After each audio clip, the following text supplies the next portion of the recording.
Morning, councillors. Could I declare the proceedings open for today? And in doing so, could I remind councillors, staff, and any members of the public here, this meeting's been live streamed, and it's been recorded, and it will be made available on the Bay of Plenty Regional Council website at the conclusion of this meeting. Can I also remind you that local government decision-making affords no protection to councillors, council officers, and the public for comments made within the context of this meeting that may at a future time be challenged in a court of law and determined to be slanderous.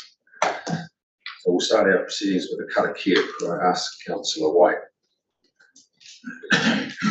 Tēnā koe te tiomana, me koutou hoki ngā memo te kauniki o toi moana, e ngā kaimahi hoki, kia koutou ngā memo te hapuri, tēnā koutou, kia koutou, nau mahara mai, e karakia poto mō tātou o te kauniki o toi moana, tēnoi tātou. E te atua nui tō, ko mātou e nei, nui atu nei ki a koe. Kia tau mai te māramatanga ki a mātou whakariti mō tēnei ra. Arihina hoki mātou e ki ai te oranga tōnu ki ngā rūtanga katoa. Ngā tangata ki tō mātou rohi whānui tōnu. Almighty God, we ask that you give us wisdom in the decisions we make here today and give us guidance in working with our regional communities to promote their social, economic, environmental and cultural well-being. Amen. Thank you, Councillor White. Apologies. We have apologies for lateness from Councillor Thompson. I'll move they be sustained. Councillor Lees, all those in favour say aye. Against, carry. Thank you.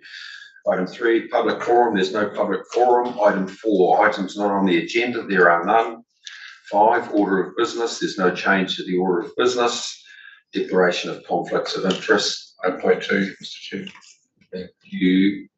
Yeah, ditto, Mr. Chair, but in making the statement about conflicts of interest, happy to, well, first of all, no pecuniary interest for myself, I believe, Stuart, from Councillor Crosby, but a level of freedom to make some comments as and when prompted, perhaps by the council as members around the Quayside board table. I'd like to think that we can be helpful in that respect from time to time, but on matters of council and things like that, absolutely. But really want to be here for the conversations and actually be able to participate from time to time. Good. You, Councillor White, could I endorse those comments as well? So, interests noted by Councillor Crosby and Councillor White, but I think it's important that we should note there's no pecuniary interest involved in either of these 2 appointments to Quayside. And as representatives of this organisation, we line up on the board of Quayside. I think it's important that those 2 appointees have the ability and the freedom to contribute to discussion, and whilst there may be on occasions the ability that they have to what's the word I'm looking for, not participate in a vote, I think it's important that they give their perspective and give advice to the other councillors in terms of items on the agenda. Thank you for that, Councillor White. Public excluded business be transferred into the open. There are none. That takes us through to the minutes. Can we move to the minutes of the Regional Council meeting on the 14th of December? Are there any amendments? Otherwise, I'll move the minutes. Councillor White, second it. All those in favour say aye. Against, carried. Any discussion? Thank you. Appears not. Can we go to the Regional Council minutes of the 9th of February? I'll move. Councillor Winters. Second. All those in favour say aye. Against, carried. Thank you, Councillor Winters. Matters arising. Just in your chair's report, Mr. Chairman, you asked a question about Tarawera sewage, and I gave the answer that it was underway. That may have been incorrect. My understanding now that its spades are in the ground in April of this year, and by end of this financial year, we should have a costing for stage 2 for Tarawera sewage. Okay, so stage 1 is commencing in April. They had some problems with leasing some ground for the depot that the contractor wanted to do on site, and there was just some issues around that. So just clarifying what I said last time. Thank you. worthwhile, councillor Winters. Any other? If not, we'll move through to 9.1, the chairperson's report. I'll move the adoption of the chairperson's report. Do we have a seconder? Councillor Nees. All those in favour of the adoption say aye. Against, carried. Right. Any matters arising? Councillor Nees. Oh, just one item, and I'm not asking for an answer now, but in the meetings that you have with other mayors, I just wonder if we could have an update of the topics discussed in our informal briefings. Okay, that can be done. I think generally we try to do that, Fiona, at the informal briefings, but we'll make an action point of doing that. No other questions? Right, we'll move on. 9.2, Quayside Group draft statement for the 10th, 23 to 26 and half yearly reports. Could I introduce, well, you all know, Matt Taylor. Lyndon, would you like to come up? And David? Is it David or Brendan? David, isn't it? David, let's go. Morning, councillors. So this report is for the receipt of the draft statement of intent from Quayside Holdings Limited and the half-yearly report. Because of the tight turnaround time from the receipt of Quayside and this council meeting, we appreciate there's a lot of material here to assimilate for councillors.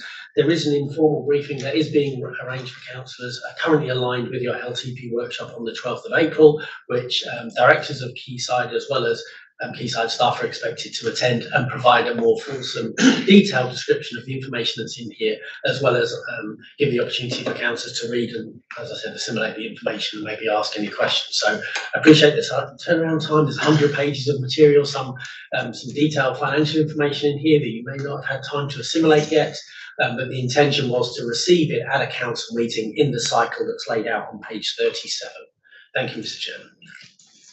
Thank you, Mr. Taylor. Can we just reaffirm that the comment on 2.2 on page 39, second paragraph, is that discussion in terms of the council's SOE and the draft SOI are subject to a future meeting? Yes. For you, Mr. Chairman, that's the 12th of April currently in your calendar as an LTP workshop, and it will be attached to that as an informal briefing. Thank you. Councillors. Councillor Nees. Just a couple of items. The PPS reset was on 12th of March. What did it actually reset at? 664, which means an increase of $6 million cash per annum to Quayside. So will that change your assumptions in the SOI? Will we be getting an updated SOI as a result? I think in the SOI we referred to 6.5 million. What we saw over the weekend as a result of the SVB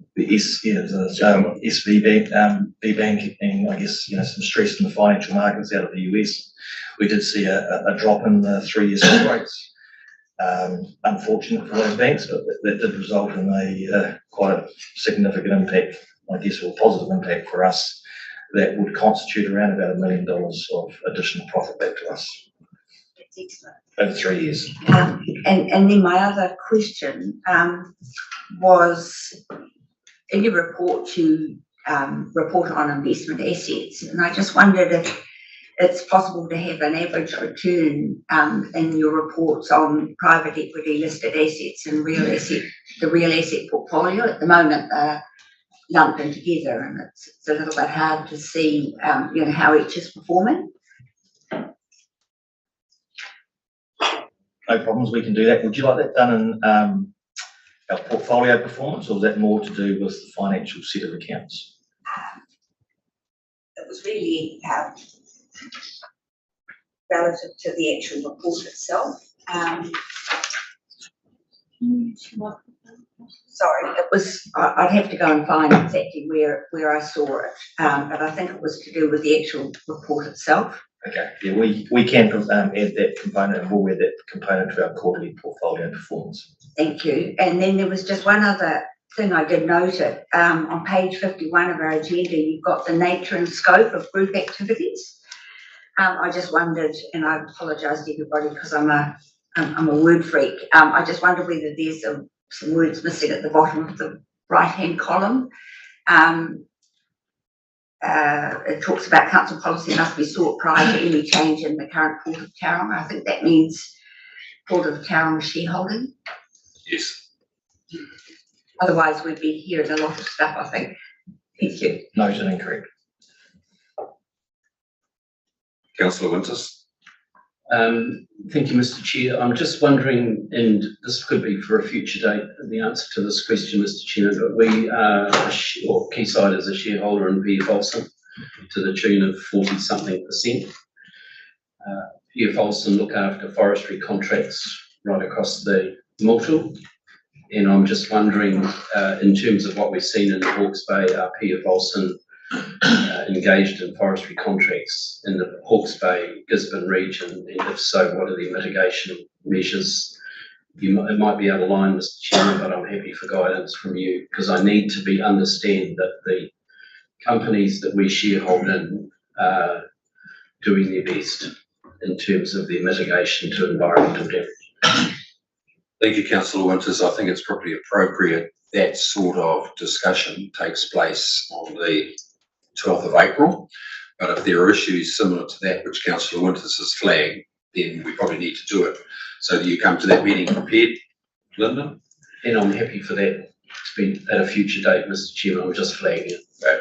But I think in short, the advent or the circumstances of what took place, especially in Tairāwhiti, high on the radar in terms of mitigation response from PF Olsen.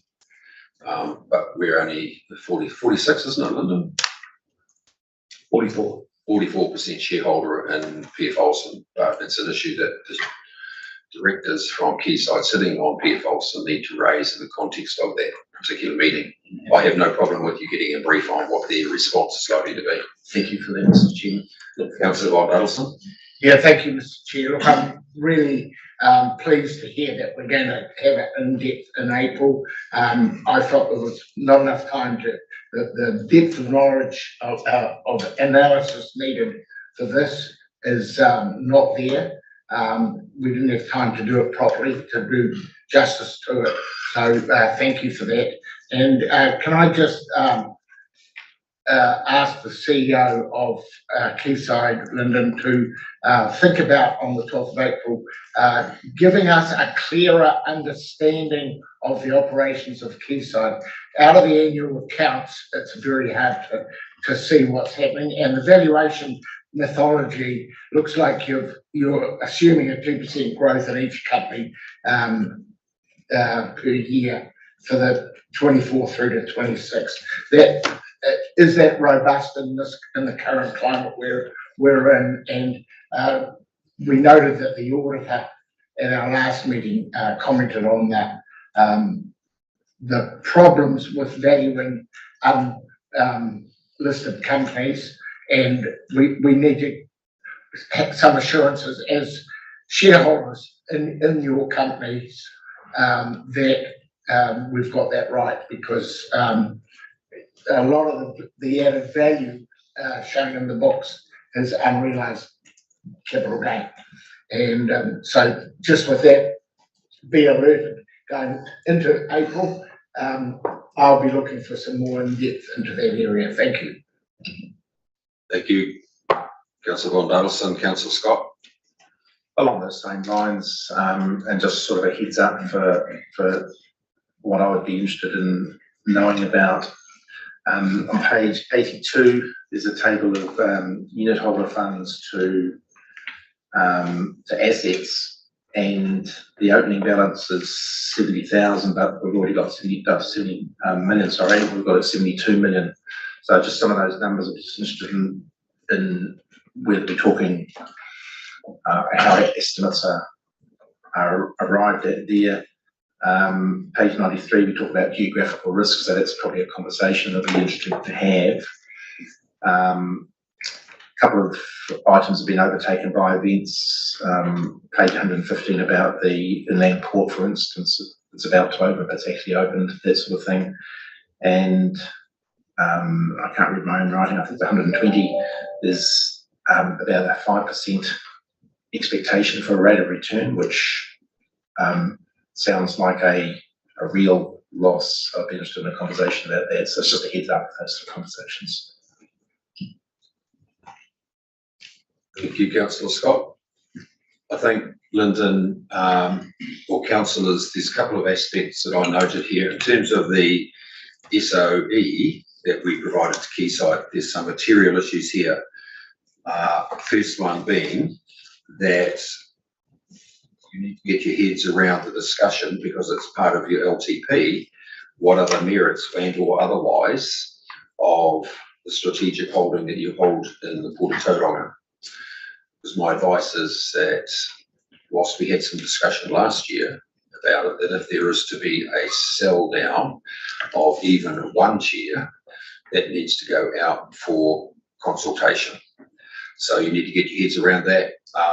And Lyndon, I think you need to come back, or Quayside needs to come back with the merits of having a discussion about what are the opportunities in maintaining or reducing that. The other one you've got in here, which is the strategic land holdings. One in here which has been on your books for a long time, doesn't wash its face in terms of cost of capital for a long time, is Tauriko. So councillors, I think you need to ask some questions about what are the merits of continuing to hold that portfolio.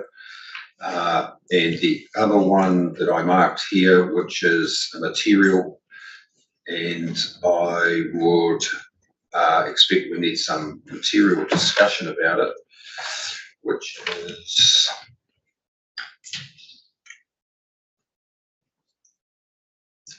well, one is the investment risk environment. Where did I mark this? But I think it's actually the changing economic and financial environment that changes essentially day by day, week by week, how that impacts on the dividend distribution requirement that we've got. Because at the end of the day, we don't want to be too reactive to market changes, whether they're global or local. But I think it's really important that we get some level of confidence that you're over this particular issue. Councillor Winters?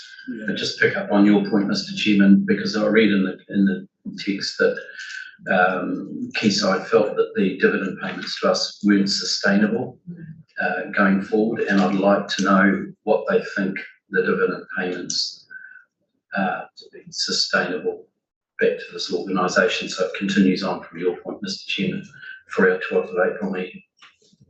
Okay, thank you. And I think, Lyndon, the last paragraph on your investment risk environment sort of captures it in terms of the challenges or the headwinds that are in front of you as Quayside.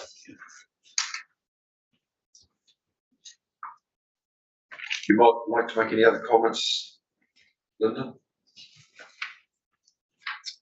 Just want to acknowledge the councillor's insight. So that is exactly what we are looking forward to coming back to the council with, and having a really, open, very transparent conversation.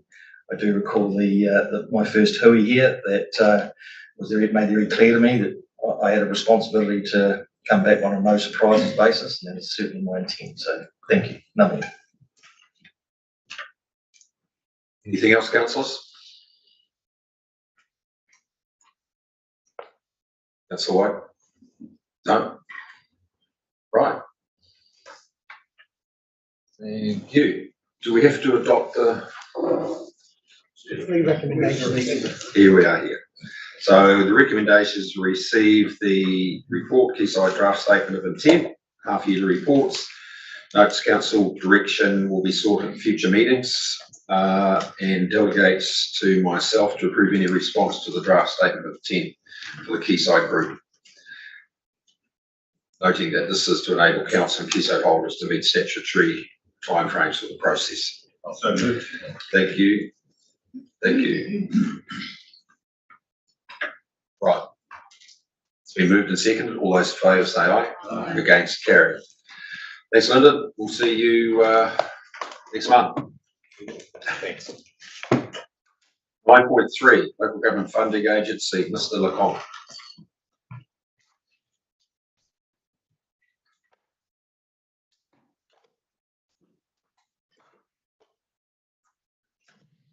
Thank you. So we have the Local Government Funding Agency's draft statement of intent and half-yearly report provided for information.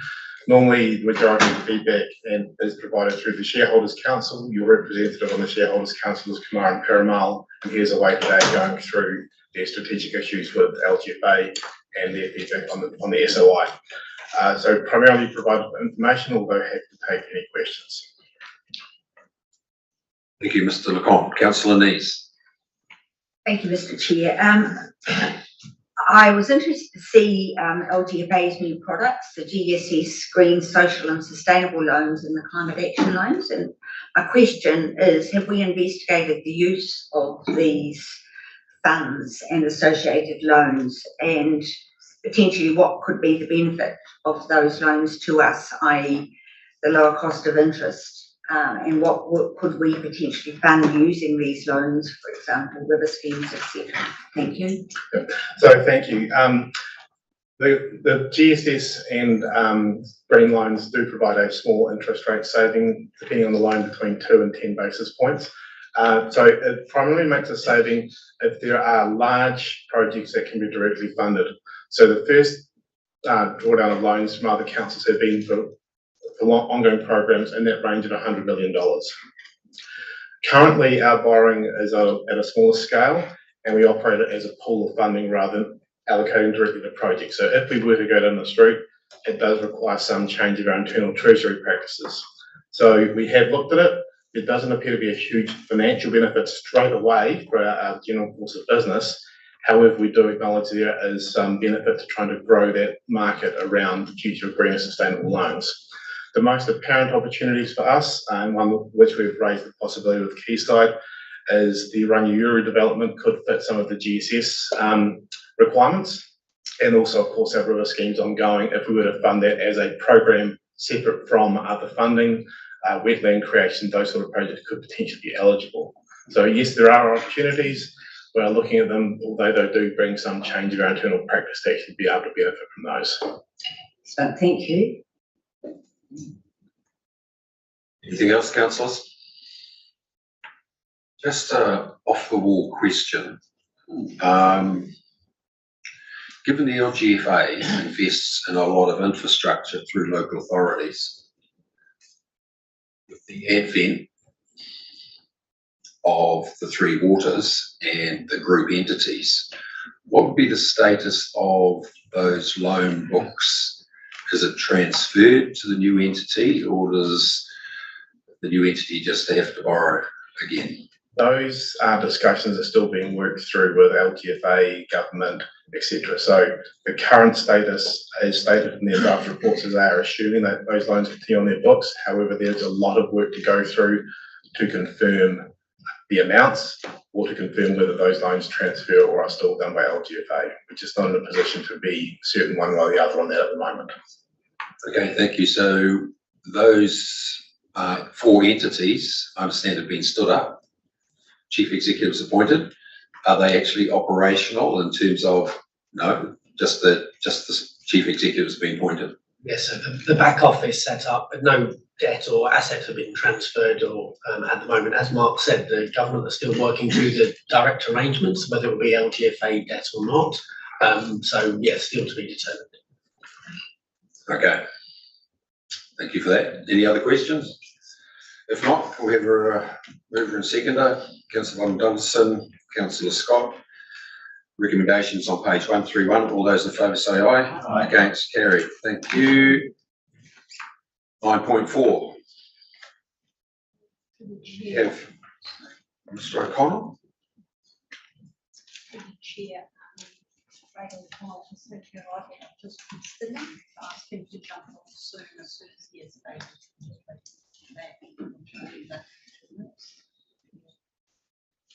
So, Sorry, I'll say it again. That's it. And Craig O'Connell, the chair of Oplas, is joining us via Zoom. I've just texted him, who's not on yet. So,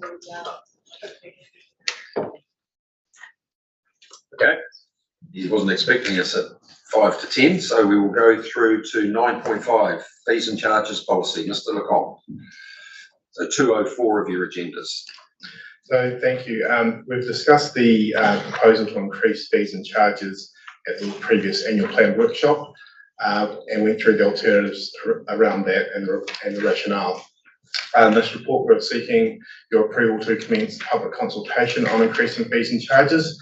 And just as a brief summary, it's increasing most of our charges by 8% because our costs are increasing in that order. So it's to maintain the ratio of funding for each of those activities, which is a percentage of cost recovery. Thank you, Mr. Lecomte. I thought it was pretty straightforward, but without getting into the detail, I mean, some have gone up and some haven't. So the ones that haven't gone up are primarily the deposits. So we'll receive a deposit and then charge actuals at the end of the day. So the deposits, there was no real net benefit in changing those, and that's on advice on working with the consents and the compliance teams. The other area that hasn't gone up is the port charge. Our port charge aims to recover a percentage of the cost of the Port of Tauranga activity, and it's apportioned out across all the vessels. And because extra shipping is coming in, we can achieve the required revenue without increasing the actual rate per tonne. It's the benefit of bigger ships, isn't it? And the cruise ships returning. And the other one, which is noted in your report here, and it's an issue for the LTP and the revenue and financing policy, but currently, as you said, you're increasing the charges by approximately 8%. But that's on the basis that these charges fund between 20 and 40%. The rest is covered by the general rate. Would the councillors want the opportunity in the LTP to revisit that ratio? Or are we going to revisit the revenue and financing policy? As a matter of course, we always revisit the revenue and financing policy through the LTP. So we are intending that it has a substantive review this time. The amount of change is, of course, a decision for councillors based on the analysis. Thank you, Mr. Lecomte. Mr. Von Dadelson. Yeah, thank you, Mr. Chair. On looking at it at face value, 8.1%, if it's recovering costs, that's fine. But my concern is for the consent holders that don't have the benefit of passing on the costs like we do. And I'm just wondering whether staff have looked at all at the consenting process to make sure that they're efficient and effective, and that there's not some savings we can make to help our community better. I've noticed queries on from constituents on water takes, hot water bores, and that where the costing for consenting seems to be extraordinarily high. And I'm not going to get into that today. At face value, your 8.1% doesn't look like it's a big percentage because, as you say, it's not the full cost of recovery. But I think there is an opportunity before we get to look at this policy in depth that we have a zero-based cost approach and see if we can improve our services better so that we're servicing our community better. Thank you. Thank you, Councillor Von Dadelson. Councillor Nees, then Crosby. Thank you, Mr. Chair. I note one of our recommendations is to delegate to the Chief Executive the ability to make minor editorial changes, and I did note some inconsistencies in our formatting for figures. For example, in Schedule 9, from page 228 onwards, we include the 0.00 for dollars, whereas other places in the document we don't. There's also a figure, I think it says 0.7, which I presume is 70 cents, not 7 cents. So just if staff could run their ruler over and just make sure that all of the figures and formatting are correct before it goes out, please. Thank you. Councillor Crosby. Yeah, thank you, Chair. On page 212, there's a submission form. And again, on this issue, I don't see the value of people having to put their gender, age or ethnicity, even though they can decline. These kind of things can actually provide a barrier to people's privacy. It's just data collection for the sake of data collection. But for user fees and charges, I just don't see any value. Thank you, Mr. Crosby. Chief Executive, why do we do it like this? Morning, councillors. You have asked us to make sure that when we do consult that we get a wide range of people in the community who are responding. We report back to you in terms of who is responding to your consultation engagement. So for all of the consultation engagement, we do ask to make sure that we get a wide representation of community coming back in. We are guided by you, however, if on this occasion you don't want that view of who you are consulting with. I just respond to that. I understand that on user fees and charges, the response would be from those that have to pay significant amounts of money. And I just don't see the value in that. They're going to have to pay irrespective of their gender, age or ethnicity. So that's just the issue. I think it's a different, I mean, if we were doing something in volunteer space or something like that, I can absolutely see the relevance of that. Could just be me, but I think it's an intrusion on people's privacy, to be honest. Well, first point is you don't have to sign it, you don't have to fill it in, but I think you raise a very valid point. This is a very targeted consultation with a group of people who they're going to make their views known anyway. But my personal view is I don't think it's that necessary. It's not a generic approach across the wider community, but others. So you can give Fiona a feel for where you want to get to. Yeah, I think Stuart's got a point. Okay. Right, no argument. Fiona, can we look at reformatting this? Absolutely, we can move forward. Thank you.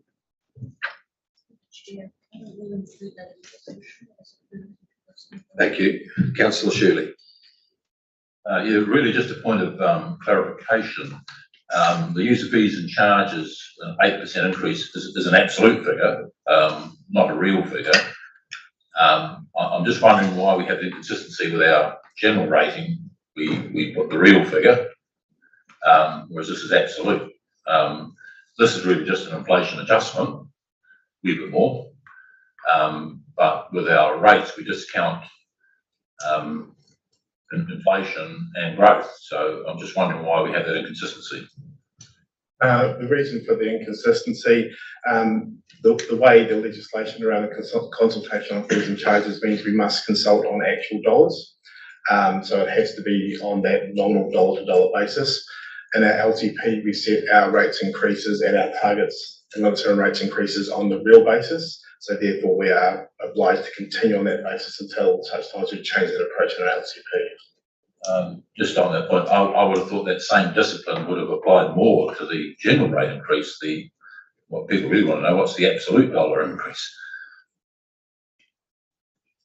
So when we do produce LTPs and if we do publicly consult our annual plan, we generally release a rating tool as well, at which stage ratepayers can put in their address and see their actual historical rates bill and their forecast rates bill, actual dollar values for each individual rate. So the real rate increase we try and present as a summary figure in an annual plan or LTP consultation is driven by how we've raised our financial strategy and limits. When we actually do a live consultation, people can additionally see the actual dollar to dollar change on their rates by looking at the rates tool for their property.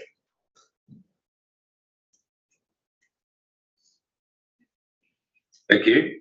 Happy, Councillor Shirley? I just like to see it too consistent, but I certainly accept the explanation. Okay, I think the issue that Councillor Von Duddleston raised is the real pertinent one, which is you have to be careful you just don't get into the cycle of increasing your cost by whatever percentage inflation is, whereas there should be a good element of zero-based budgeting in here to ensure that the performance of the cost centre looks at the way they do stuff every year. Anything else, Councillor Scott? Exactly on that point, actually, Shannon. when you, especially when you come to Schedule 9, from page 100 and 228, when you start getting to hourly rates. So when there's a fixed cost for something, there's an internal discipline already.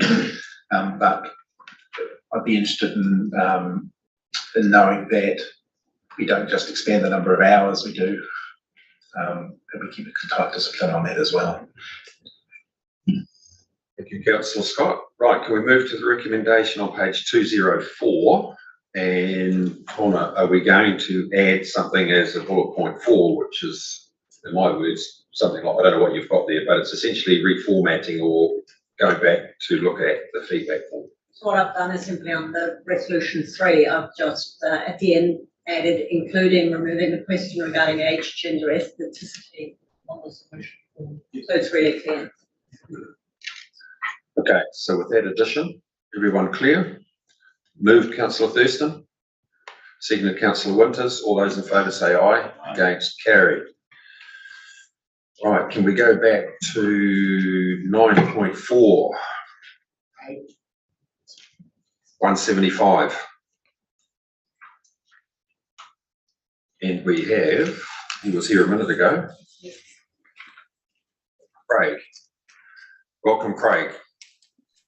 Thank you. Mr. Lecomte, would you like to, well, for the benefit of our new members, we'd like to introduce Craig and then the body of your report.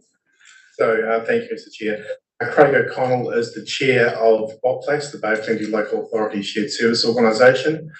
We generally bring these statements of intent and half-yearly reports through to council as we do for every CCO.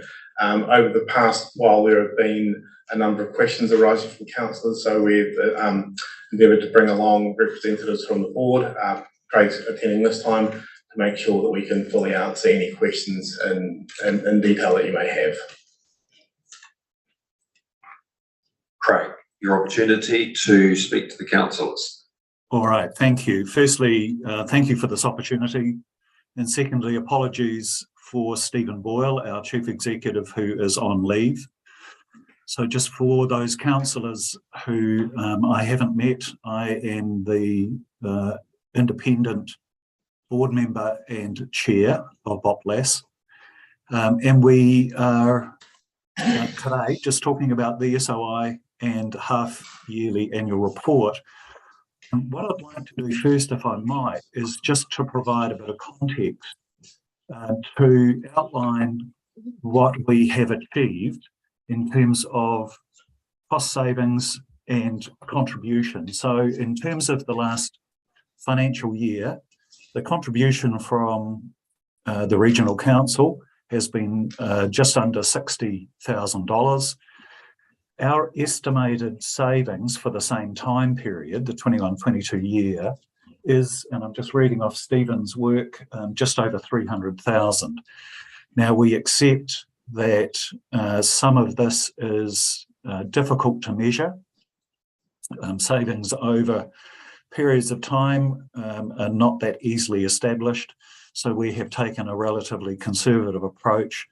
But certainly we're just wanting to illustrate that in terms of a return on investment, we think that the LAS is delivering, and it is delivering at a similar level across the other councils as well. So some participate in the full range of activities, some don't. But that's a performance update. In terms of where we're headed, we are clearly remaining focused strongly in the procurement area, but we have had a number of conversations around how do we actually move into the shared services space. There are a number of initiatives underway now that the board has agreed to, which we would hope would allow us to be more active, proactive in the shared services rather than just shared procurement.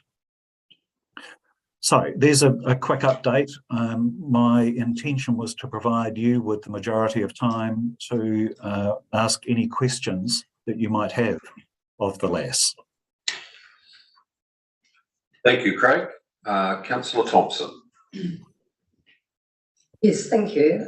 Two questions, if I may. Does the board have a view on the future for local government in terms of the review panel's recommendations? First question. And secondly, would you please be more explicit about the shared service intentions that your board has been discussing? Happily. So in terms of view on future of local government, very definitely. One of the messages that has been coming through the panel is that there is a desire from the panel's perspective to up the ante in terms of shared services. There's a belief that in particular the back office area, there are enormous opportunities for collaboration. And we certainly support that. We are lucky to have a good channel of communication into the panel. Brendan Boyle has been providing us with updates, not breaching any confidences, but just explaining where the panel is at and their intentions. I mean, they're very clear that shared services, whilst a useful tool, will not be top of their list of things that need to be addressed, but they are intending to underline that area very strongly in terms of their recommendations. On to your second question around shared services. I can't necessarily specify particularly what areas they might fall in, but the two key initiatives that we are pursuing, one is around working very closely with the other LASs, one so that we're not duplicating their efforts, which is clearly contrary to the foundational principles of the LAS, but also the likes of Waikato LAS have established CoLab, now rebranded, and also the MW LAS. They've already established business units and are operating in some shared services areas. So there is a very clear view, firstly from the other LASs, that they also are happy to extend those services to anyone in the Bay of Plenty LAS. And we are working through which of those opportunities might actually be of relevance to some of the members of the LAS. Just as an aside, one of the debates that frequently happens is that we are regionally defined by the regional council boundaries, and yet the areas of interest may not necessarily reflect the region, but might actually reflect scale or size of council. For example, what Opotiki would benefit from may be significantly different to what Tauranga City and the Regional Council would benefit from. So we are really looking at those councils who have common interests and ensuring that we are putting them together across the different LASs. So that's one initiative. The other, which I will cautiously mention, and that is that we, in hindsight, have probably not been as well linked into the council layer as we could have. And it is our view that we want to ensure that we have a very short list of potential opportunities that we actually bring back to council and seek approval/support for those initiatives from council. So there are two approaches we're taking. Thank you, Craig. Could I follow on from that question Councillor Thompson gave you? As an independent and as the independent chair, I think the issue here is that some of the issues raised in the future for local government in terms of shared services, better collaboration, they could effectively be done now if there was the appetite, the willingness to do it. What do you think the biggest impediment to going into this shared services that you raise rightly, the back office functions, What's been the biggest impediment to having those discussions today? And there's no impediment to the discussions. The impediment has usually been around making something happen. And if I can use an illustration in the MWLAS area rather than the Bay of Plenty, we had a significant piece of work done around shared services, IT platforms, and then the services layer sitting on top of that. Two of the chief executives, both from commercial backgrounds, made the comment once they were presented the business cases that we would, in a heartbeat, do this in a commercial enterprise, but given the environment that I'm working in local government, I will struggle to get it across the line. So the difficulty, I think, has been, and I won't say that the council is the difficulty, I think it is, we haven't engaged sufficiently with council in terms of these are the things that we're wanting to do. Here are the costs, here are the benefits, here are the consequences. Do we have your support? And so I think that's a substantial shift in our modus operandi. Thanks for that frankness. The clarity in which you gave us that answer is at the heart of the problem, isn't it? Councillors? Nothing else? Okay. Thanks very much for your time, Craig. And I think in those two questions, you've got the sentiment probably of where this council sits in terms of the opportunities are vast, but we just have to have the appetite and the business case to want to put it in place. Wish you well for the next year. If I can just echo your comments, Mr. Chair, thank you. This is not the first time we've had this conversation, you and I. It's not. And I acknowledge that and hope next year we can report something a little different. Thank you, Thank you Craig. for your time. Thank you. Right, councillors, can we go to the recommendation on page 175? But I think essentially the comments that Craig made are issues that Councillor Crosbie has consistently put on the table here. That's a fundamental challenge for local government. And how you encourage people to look at this, either regional or a wider sense is a real challenge. Councillor Thompson, then Councillor McMillan. Yeah, I too have ad nauseum raised this particular issue. It never ceases to amaze me that the provisions of the Local Government Act appear to be ignored. There is a responsibility under that particular act to ensure efficiency reviews are undertaken at regular intervals, etc.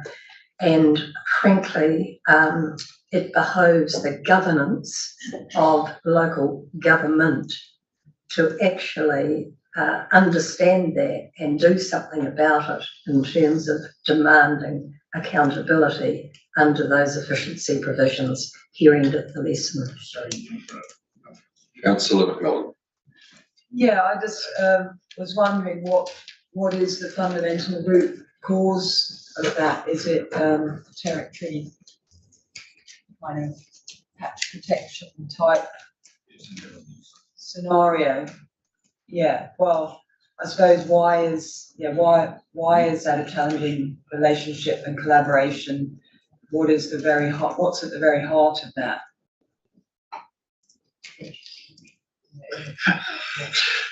I think I mean, it seems obvious, but it's still worth asking the question in case there's something left field that there's another reason that.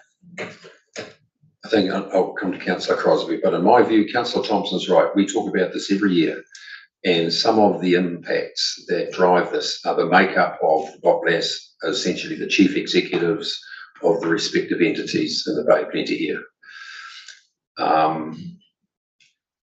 And as Councillor Thompson said, in my view, I think the desire for independence and don't challenge my autonomy is currently greater than the commercial or the inherent interests of the ratepayers and communities. Therein lies the problem. Councillor Nees, Crosby and Von Duddleston and Shirley. Just one question about the regional LAS that we've now signed the paperwork to join, and I presume we'll be getting an SOI from them also. Will that potentially mean we will be participating less in BOPLAS, or does it just provide more opportunities for more efficient working across those LASs? To answer that question, Mr. Chairman, so RSHL that Councillor Nees is referring to, Regional Software Holdings Limited, is a collaboration of regional councils. So the opportunity for collaboration on shared IT platforms is a good example that Craig mentioned. It's much more relevant and likely to be successful because we have shared scale and understanding of our services that are specific to regional councils. So I think rather than taking anything away from BOPLAS, I think it will only supplement the work that we'll continue to do with BOPLAS on procurement and potential shared service where it's local. But Regional Software Holdings Limited gives us a cross New Zealand perspective with other councils of our size and scale that understand and deliver the same services as us. So I think it's supplementary and complementary to the BOPLAS picture. And you'll be getting a report quite rightly on the draft SOI that RSHL provided at a future meeting. And we'll also talk to you about an exciting opportunity that RSHL are focused on at the moment, which is a common IT platform for a range of services that all regional councils provide. And that will leverage the opportunities of shared services and joint working, which at the moment isn't there. Can I just add to what Matt has said? So you have BOPLAS that is fundamentally focused on procurement. So you heard that for the $57,000 that this council invests, you get $300,000 worth of savings per year. And it's across things like insurance and printing and GIS services. RSHL is about efficiencies and effectiveness as well within the regional government sector. So that's where we're looking at things like IT platforms. A very good example is we are working with the MFE in terms of farm environment plans. We've been funded over $300 million to put in an integrated farm environment plan system that ideally industry can dock into in terms of their farm environment plans to make it as efficient as possible. So that's what RSHL is doing, and really happy. We expect to bring that to your next meeting in terms of what they're doing. So they are complementary, they're focused in different ways. And I'd also just like to add that in the Bay of Plenty, BOPLAS is a CCO of council. So you have that legal entity there so that you can do more with it, which some regions do not have. They don't have an equivalent LAS. Having said that though, there are CEOs who are working on shared services outside of BOPLAS as well. So there are a number of CEOs in this region who want to work together in terms of shared services. And so we're investigating that. The big one that we're looking at the moment, which we'll bring back to you, which is of more relevance to some of our TLA colleagues, is a building consent authority for the 5 CEOs who want to work on that. This is particularly important for some of our smaller TLA because they cannot get the workforce. They cannot get the building consent people to do the job. And so we're having a presentation on that. There's been a lot of work done in the Waikato on a regional BCA. And so we have that coming up for the CEOs that are interested in doing that. And so we use BOPLAS for as much as we can, and that's primarily focused on procurement. But there are other ways in which we're seeking to share services and achieve efficiency and effectiveness. Councillor Crosby. Thank you, Mr. Chair. I think you articulated reasonably well some of the challenges.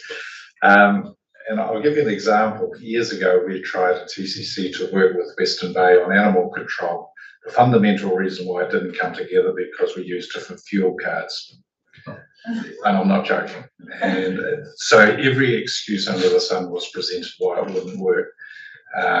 So, you know, to get cross-boundary is really difficult, but I am forever hopeful because Councillor Thompson's right, it was 17A, I think. Good old 17A, you know, we should always look at opportunities to be more effective and efficient. And often it's an academic exercise because the opportunity is really there. And thank you, Fiona, for expressing some of the challenges of capability, capacity that smaller councils have. I think you can get over these barriers, but also the community as well need to be engaged and understand what the opportunities are. In any business, there is a sweet spot of effectiveness and efficiency. You can get too big and start to become less efficient as well. So you've got to understand where that sweet spot is. But of course, cross-boundary issues are coming to the fore in the resource management space. You're going to have no choice there. It's going to happen. In infrastructure, particularly Three Waters, it may also happen. So there has to be a cultural change, I think, within local government, and in a way the name is part of the problem, you know, local. Let's keep it local. We can do it our way better and serve our communities better. But if you're looking at the funding pressures on council now, which are horrendous at one extreme, you know, we've got our good friends in Auckland who are in serious trouble trying to fund even their operation, let alone other things, right through to very small councils. So this needs, and I was delighted to hear Craig be quite frank about it. And I just implore the directors, who are the CEOs, Craig's an independent one, actually take some genuine opportunities here, engage with their staff, which I believe can be an issue, but engage with the community as well to get that trust and confidence that there are significant opportunities in working together to deliver services more effectively and efficiently.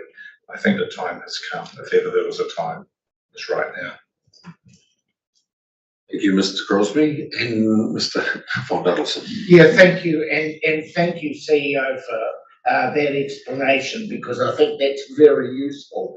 It concerns me that we, when I look at the resolution, the recommendations that we're making, that our CCO, Boplas, will read those and think it's just business as usual.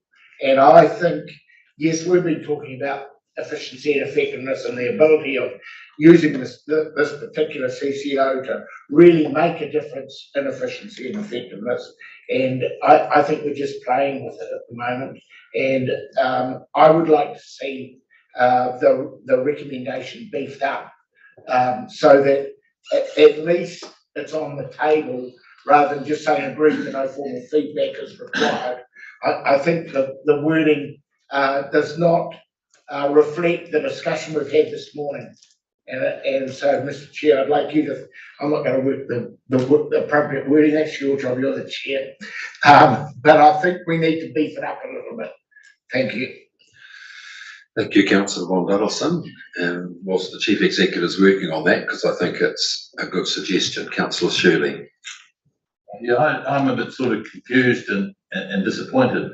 You know, the trend's pretty clear that local government generally has to cooperate more, economies of scale, all the rest of it. And you can see the good reasons why Boplas was put together, but I can't from the discussion understand what the problem is. It's a CCO. Is it a governance problem? Is it an executive problem? Is it just parochialism and patch protection? You know, that was sort of the suggestion. What is the root cause of the problem? Why is it not functioning? Because it's so screamingly obviously it should be, and the trend is clearly in that direction. And I don't think, and I support Councillor Von Duddleson, you know, are our recommendations, we are, as a governing body, ultimately responsible to sort this out.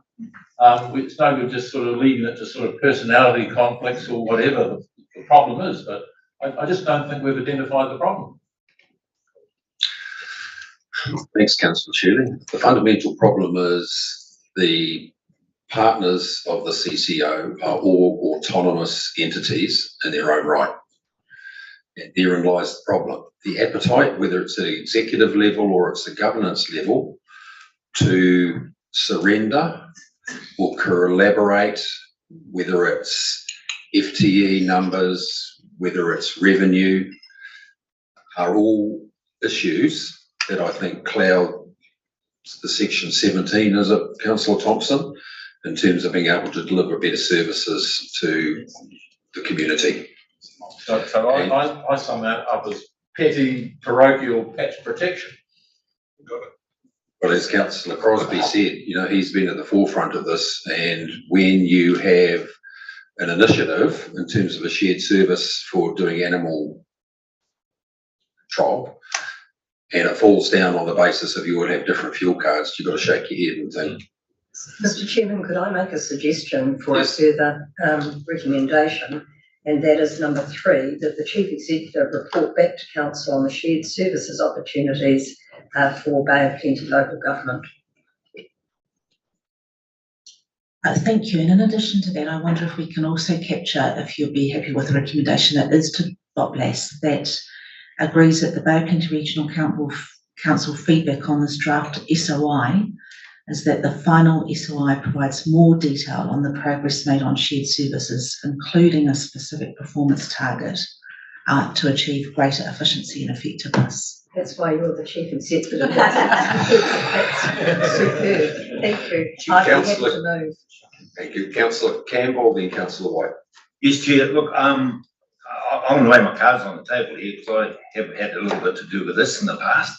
And you know that one of my pet hates was shared services for wastewater.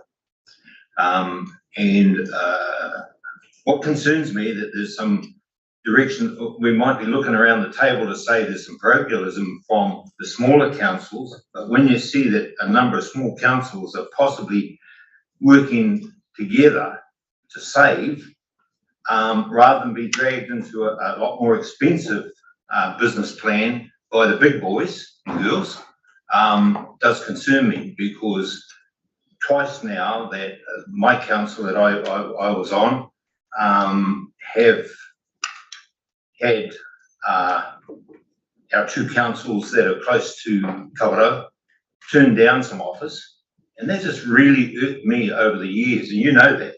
And I sort of forget, why is this happening?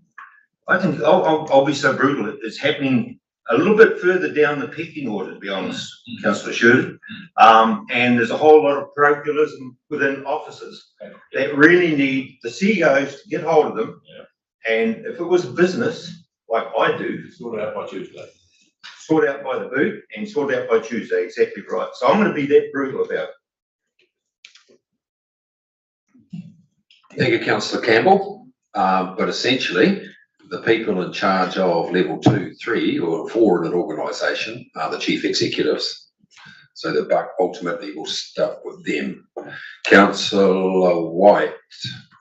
Thurston. I certainly support the views of Councillor Shirley and acknowledge Councillor Campbell's comments. Actually, I'm heartened by the parallel between the difficulties here and the difficulties with iwi.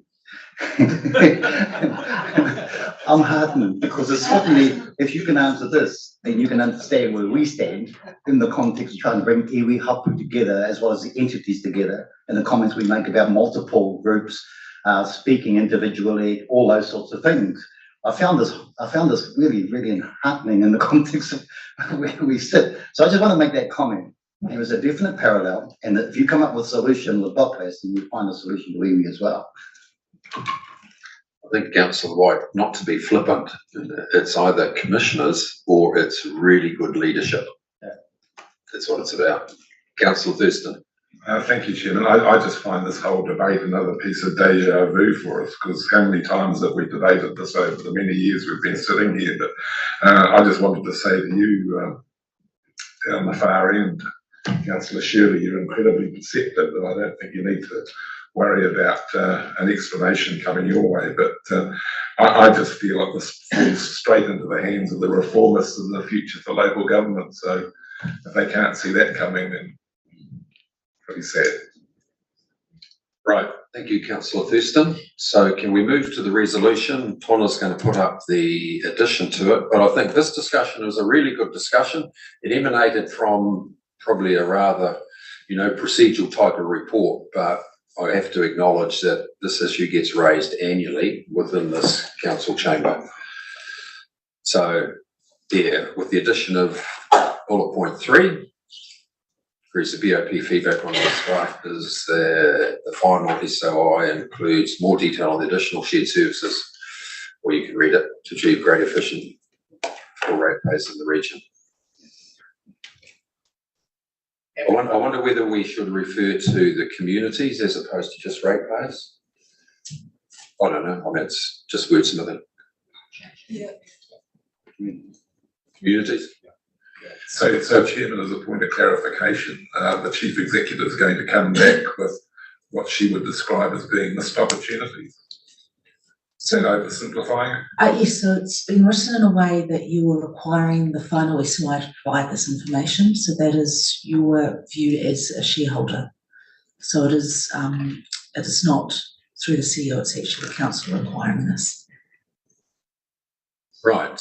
Yes, councillor McMillan. I suppose in summary, I'm just thinking it's about being customer centric, and I know there's lots of people in this pie to make it happen, but that's what to me seems to be missing, and it's a bit like the whole public transport having one card for the whole country. If you're thinking in a customer centric way, you want to be able to move between these borders really smoothly, knowing which animal service to ring up because your dog's got loose, and it gets really complicated straight away. And I suppose it's being mindful for all of us to think in terms of the customer, that is the community member. How can they transition around all of these services? And I think that's probably what's missing. And then I suppose patch protection with these are our ratepayers and they're your ratepayers. And yeah, we need to look at it that way, I think. Thank you for that. Yeah, I'd just like to remind our councillor that all of these ratepayers from the territorials are actually our ratepayers too. Yeah. So it's all out of the same pocket, one way or the other. Yeah. So let's just get that in mind. Yeah. Right, it's been moved by councillor Thurston. Resolution, do we have a second to councillor White? All those in favour say aye. Against, carried. Thank you. Right, 9.6, draft annual plan engagement. Olive. Hello, Angela. Thank you, Mr. Chair. This report's to confirm Council's direction at the February workshop not to consult on the annual plan. It was highlighted the need to communicate with the community on the annual plan, and in response to that, the communications team has developed a communications plan. So Angela, the communications manager's online and she could speak to that. Thank you, Olive. Can everyone hear me okay? Good. Tēnā koutou. I'm Ange Foster, the Communications and Engagement Manager. Apologies, I couldn't be there in person, but I'm sure you'll be happy that I'm keeping my flu at home away from you all. If it's okay with you, I'll take paper 9.6 as read, but I just want to make one note. In local government, the word engagement can be a bit of a funny one. So there's engagement in the sense of formal consultation, which we're not proposing as outlined in this paper. Then there's engagement in the sense of having an engaged, informed and aware community that's on a journey with us. And that's what this paper is seeking to do and outline. So any questions or feedback? Thanks. Thanks, Angela. Councillor Winters. Yeah, do we need 2 there? Resolution 2? Because we're going to be doing some public and targeted engagement, but we're not consulting. Well, we are consulting. To me, we're doing it. 2 seems a direct negative. So through you, Chair, consultation has a direct legal requirement. So that's why we need that recommendation. Councillor Crosby. Yeah, thank you, Chair. I support this methodology. I think it's the right pitch for what may come out of the annual plan, which we don't know yet, but it is year 3 of an LTP. I was the one I think I raised about not doing anything, so I'm happy that at least we will be touching base with our ratepayers, those that may have interest in terms of the component parts of the annual plan, and of course the big one coming up is the LTP. So I'm comfortable this is a sensible approach to engage the community. Thank you, Councillor Crosby. Councillor von Dodson. Councillor Crosby said exactly what I'm happy to move this remit, Mr. Chairman, the recommendation. Thank you. Could I just suggest, in terms of the medium that you want to use on page 250, is there the opportunity for elected members here, relative to their representative role, to go and speak to the local authorities in which the regions they represent? I just think if there's a greater understanding at the TLA level or the council or level, it may get some pickup. What do you think, Ange? I think we can do that. Anything to feed in Fiona? I don't see why we couldn't do that. Absolutely, yes. And the other thing that Ange was looking at, which we will brief you on later, is community forums. Is one of the new initiatives she wants to bring in, so that you have an opportunity to meet with constituents. So that's something that we're looking at doing as well. Yeah, this would be a wonderful topic to start it with. Yeah, absolutely. And I think that will be a big part of like pre-engagement for LTP. And really getting those conversations going. So I almost see this plan as a precursor to that, of building that awareness to start that conversation. And we've got a lot of ideas circulating with staff on sort of getting councillors in front of ratepayers. Good. Thanks, Ange. Councillor McMillan and Campbell. Yeah, I just wanted to ask a bit about that. So what does that look like, the community forums? What sort of setup is that? We have a lot of ideas and nothing cemented. So it comes down to topics we want to talk about, the audiences we want to reach. So while we have a lot of options, it really, communications and engagement really depends on the content and what you're trying to find out. So we floated like councillor drop-in sessions, where it's almost like a, you know, I'm going to be here at the local library for an hour, come have a cup of tea and a cookie, that sort of a format. You know, you can do a councillor behind the barbecue at a community event, come chat to me, anything in between. Like, yeah, there's lots of different things. It depends on the communities we're trying to reach and the appetite from councillors and how kind of, yeah, how you want to run it as well. So it can definitely be something we look at moving forward. There's a few options. And is that with the respective TLA, so seeing us in partnership, or are you thinking some like that, some not, or always like that, or always not? We definitely evaluate it on a case-by-case basis. I think we have participated in TLA stuff in the past, like when they have a wider day, we might say have a booth there. My personal take is that the community doesn't always know who we are versus who the TLA is, and what we do and how that differs. And it can get murky when you try and merge in one event. So you've just got to be really careful. You know, sometimes it makes sense, sometimes it doesn't. But I do like us to go out on our own and kind of put our own messaging and make it our thing, not this is a TLA thing. Oh, and these people are here in the corner. So I know I'm not giving you clear answers here, but it depends. No, yeah, totally with that. You know, sometimes it's really good to see us united and working, collaborating together and being side by side. And other times it's our swim lane, and it's great for us to champion that. So totally get what you're saying. Sounds good. Councillor Campbell. Yeah, look, I fully endorse what you said about talking to our TLA partners. It's always been a success in the past. Whenever you frequented my chamber anyway, I know that it was always well received. In fact, councillors even learned something about it. Sorry. But, you know, consultation, sometimes you get consultated out.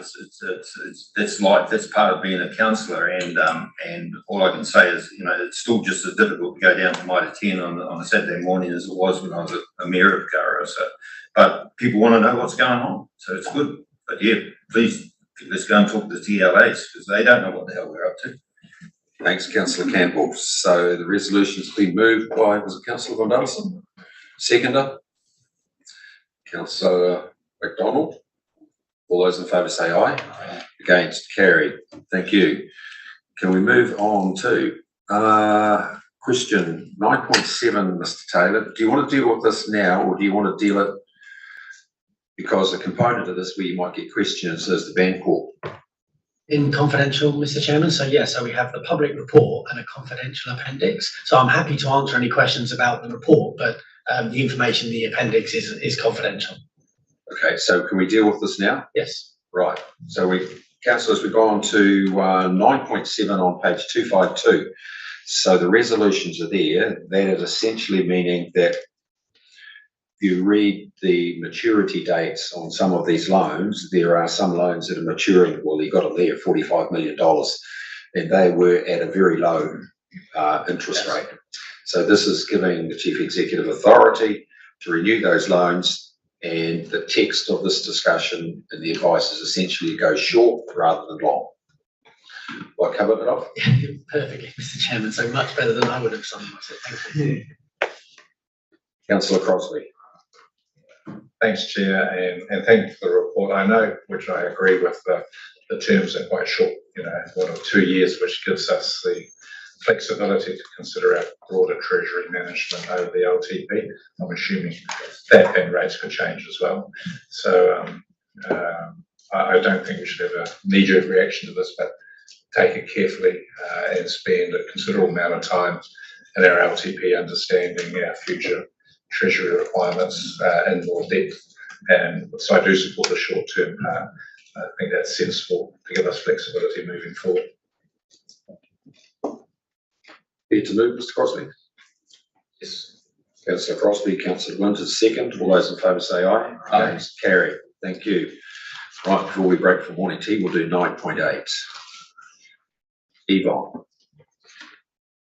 This is essentially just a reappointment of new Tangata Whenua representatives to Smart Group's leadership group. Is there anything you want to add, Yvonne?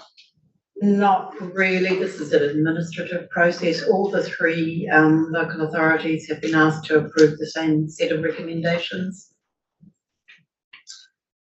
Okay, thank you. Thank you, Councillor McDonald. Seconded, Councillor McMillan. Councillor Von Donaldson. Yeah, I'm just a little bit disappointed that we didn't see a CV with those. I was happy to send it, so don't get me wrong. It's not an issue, but it would have been nice just to see a bit more information on our opportunity to see who's working on our behalf in that sector. Thank you. Thank you. Councillor McDonald, I don't know what the background to this is, but I have to say that I think Kevin in particular was there for a relatively short space of time. But I think in the interactions that I had with him anyway, he was a good contributor. And I think we should just, or if you can informally acknowledge because Irene was there a much longer time, acknowledge the contribution that they made to that forum. Right, it's been moved by Councillor McDonald, seconded Councillor Crosby. All those in favour say aye. Against, carried. Thank you. We're adjourned till 11:05. Morning tea.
Right, thank you, councillors. We'll reconvene. Could we go to the item that was distributed under separate cover? 9.9, monitoring and responding to central government reforms action plans. Namuta. Tēnā koutou to the chair and councillors. So this monitoring and responding to central government reforms action plans builds on your workshop we had last week. Staff have taken on board feedback that was provided and updated the action plans accordingly. And now we are seeking endorsement of those. So happy to take any questions. Thank you. Councillors, questions? Councillor Thompson. Just a couple of questions relating to the future for local government. Was there a joined up Bay of Plenty submission made to the future for local government? So through the chair, my understanding is not a joined up Bay of Plenty regional one. We did a joined up Natural Built Environment and Spatial Planning Act submission, but not to my knowledge for the future for local government. So I just wanted to thank you for forwarding to some of us that link to the Tauranga City Council strategy agenda, which contains their submission. And I think it's most of the metros have agreed with that, but thank you for that, but I don't think all councillors got it. So I just wonder whether you'd be good enough to circulate that so that councillors can see what the Tauranga City Council is recommending in terms of the future structure for local government here in the Bay of Plenty. Interesting. Councillor Lees. Thank you, Mr. Chair. My only comment with regard to the monitoring and responding action plans is under the climate change space. I wonder if it wouldn't be wise for us to include a bullet point learnings from national/regional events that are likely to impact on changing government direction or on our operational service delivery. But we have asked for a report back on lessons learned, and I do believe that that may have an impact on some of our policy decisions and submissions going forward. Thank you. Through the chair, absolutely. Might just need to loop back and get that specific wording.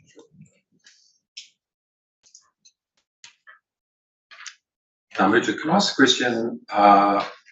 What is our interface with this entity or through the SIG with the Climate Change Commission? Because we adopted a position some time ago now that we would follow the lead of the Climate Change Commission on a range of fronts. So through the chair, the link between the work that we're doing and the Climate Change SIG, we have members on the regional sector Climate Change SIG, which are within the organisation, so we link through that sense. Yeah. But do they have a good interface with the Climate Change Commission? Oh, absolutely. Yes, through you, Chair, the Climate Change Commission staff come to that Climate Action Group meeting that our staff are involved with. Thank you. Anything else, councillors? If not, can we have a mover and a seconder in terms of the resolution? Councillor Nees. Councillor McMillan. All those in favour say aye. Against, carried. Thank you. 9.10. Mr. Taylor.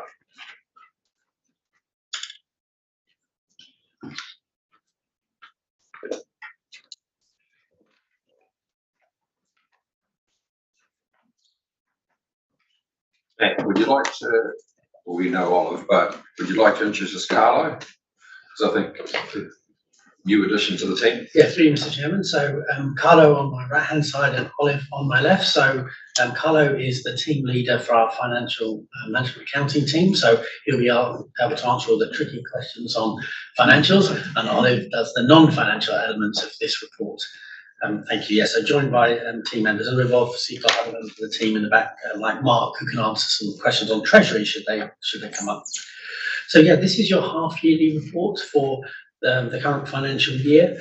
It is supplemented by the detailed financial briefing that we'll be providing on the 4th of April. That should be in all of your calendars. So as well as providing a formal overview here at this report with some information and summarised up for you to give the overall position on council, the opportunity to get into some of the detailed financial briefing as you've had in the past will be on the 4th of April. So I very much look forward to presenting that to you then. That information on the 4th of April will be at month 8. This is at month 6, so prior to Christmas.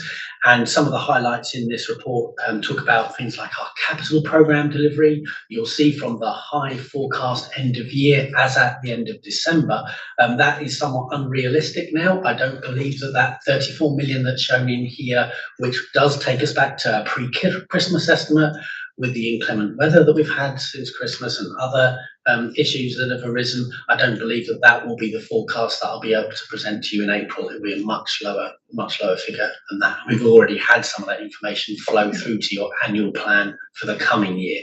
So that's just a summary of where some of the more up-to-date information will be available for you for your April briefing. So yeah, happy to answer any detailed questions on the report, Mr. Chair.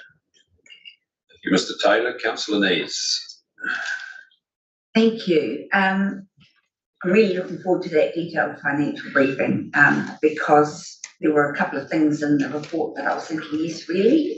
So that's great to hear that we'll be hearing about that.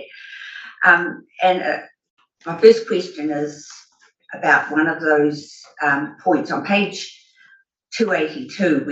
We have under the report on operating expenditure for rivers and drainage, there's a note that there's a forecast 1.8 million reduction in expenditure because the removal of 5-year flood forecasts. And of course, that's been offset by $1 million increase in the depreciation. But I'm really surprised at that reduction of 1.8 million in the rivers and drainage budget, operating budget, because of the wet weather. So is that something that's likely to be reforecast for year 8?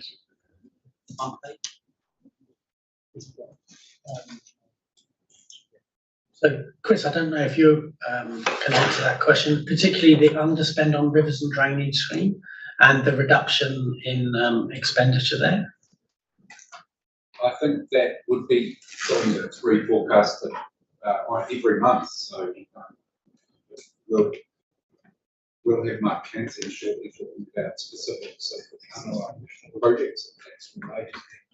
So, but I think it's also related to some carry forwards from December meeting, which made the overall number bigger.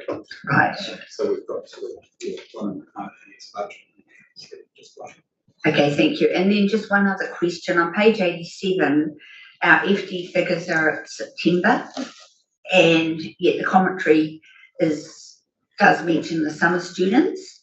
I presume the FD figures at September don't include the summer students. So can someone let me know how many summer student FTEs we had at December 2022? Yes, we'll email that answer around to councillors. But yeah, you're quite right. That should be the half-yearly figure. So that's the earlier information, and it should be December. Councillor Winters, then Von Duddleston. Thank you, Mr. Chair. Matt, you answered my question on page 268. The CapEx way down on our forecast.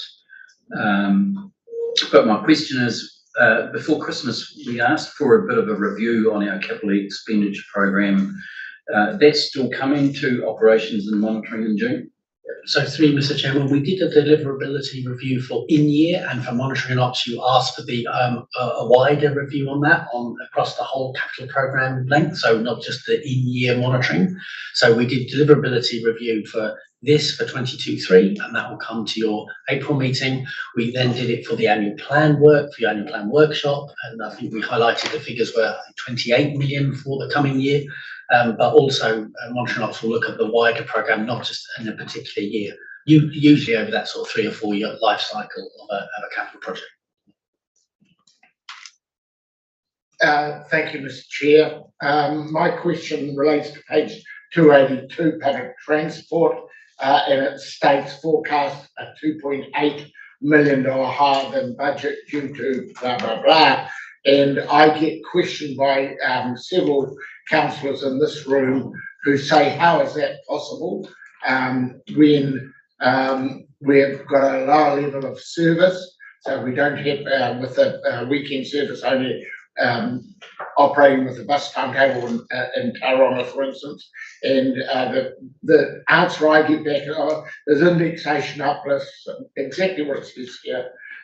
The increased wages to $28 an hour, which we're funding, and in actual fact, the operator, just so everybody's clear, the operator is not actually forced to pass that on. And in the case of Tauranga, it certainly has been, is my understanding. But in the case of Rotorua, we're still having trouble with the operator there. But you might like to comment on that.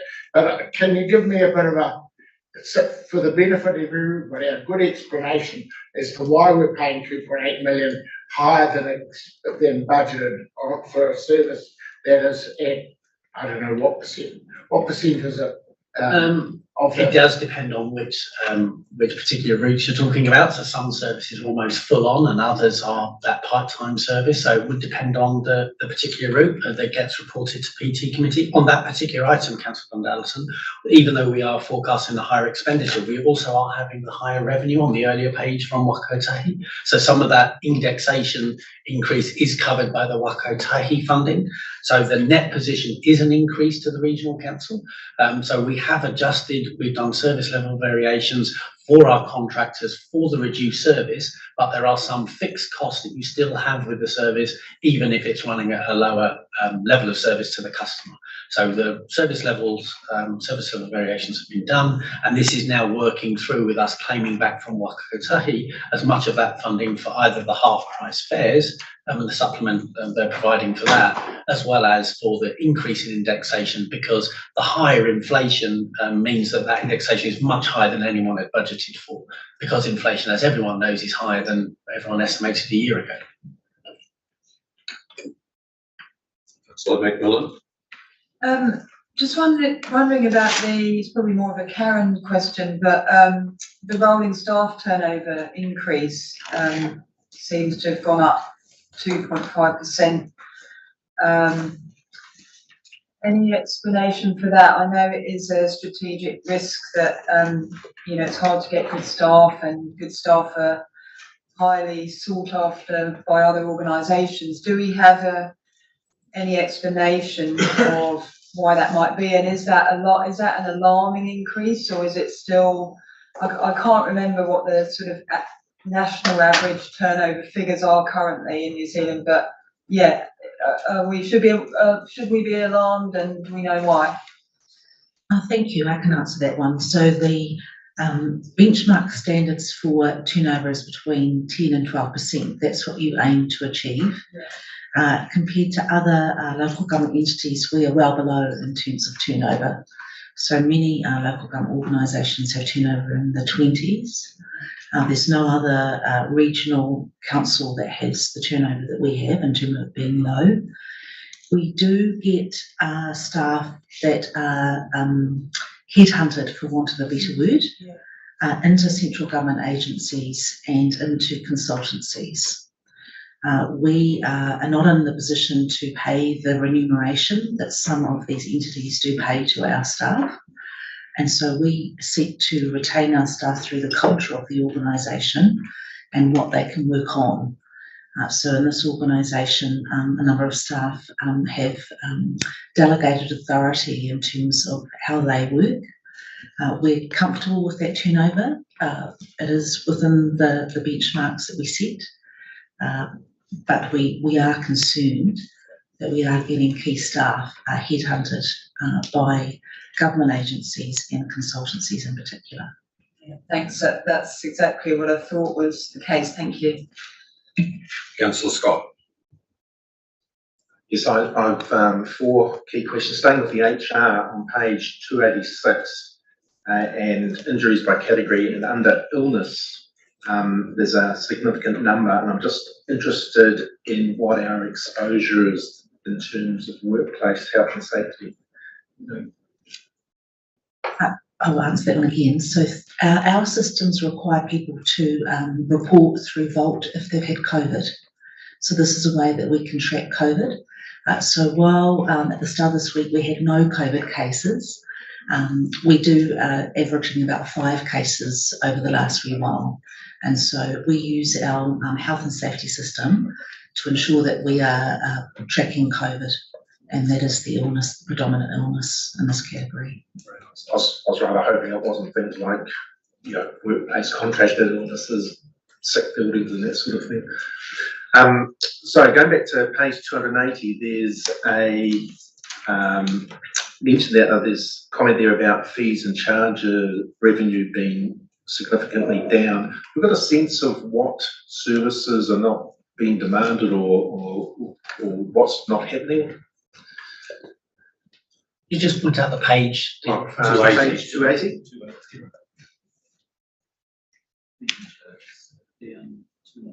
The fifth thing down on the top part of that table.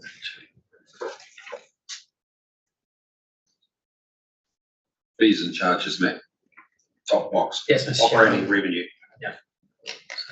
The budget at 12. So some of it will definitely be transport, but I'd be able to provide the breakdown of which activity it is when we do the detailed financial briefing, if that's okay.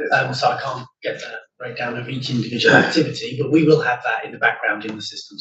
So I'll make sure that we have that for the detailed briefing. Page 282, there's it's just really a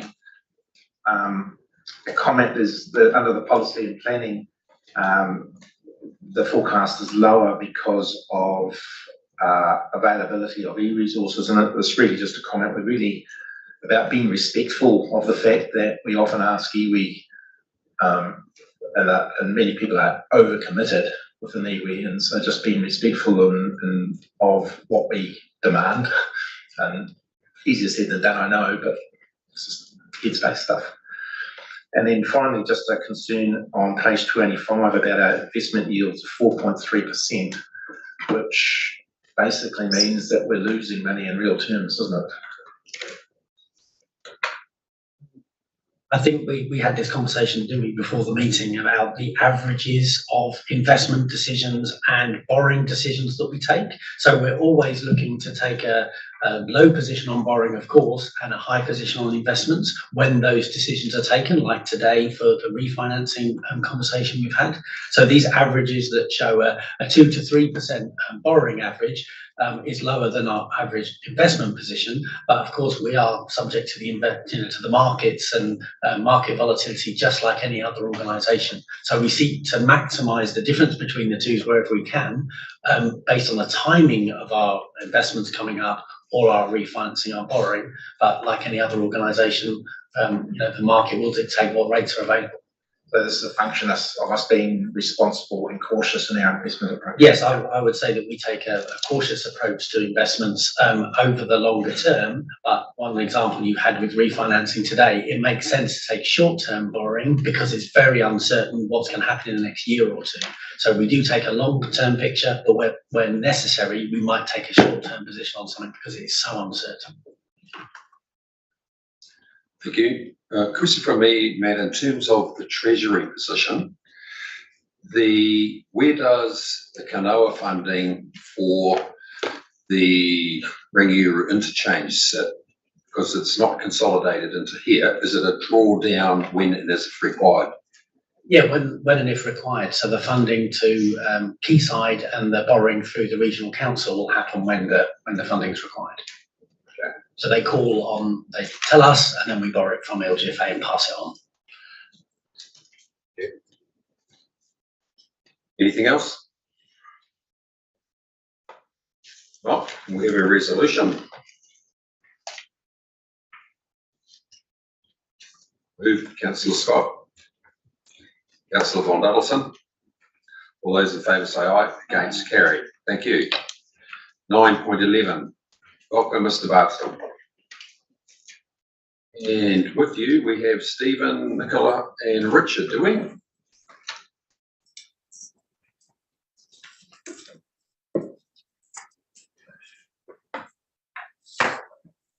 Morena, e karima. I'm Hemi Basdell from Baipeni Regional Council, Kia ora tātou. With me to my right is Richard Fear, Tourism Product Development Advisor for Whakatane District Council, and Stephen Purdia, General Manager, Strategy and Transformation. Richard's going to do a short presentation, and then myself and Stephen will be available for questions. Kia ora. Tēnā koutou, Mr. Chair and councillors. So if you've heard from Hemi, this is supplementary to the report that was submitted by himself. So the project background, this largely falls under our active Whakatane strategy, which came about in 2020. It's a long-term vision to connect our communities across the district, utilising stock banks and safe ways to schools and commuter access. Yeah, sure.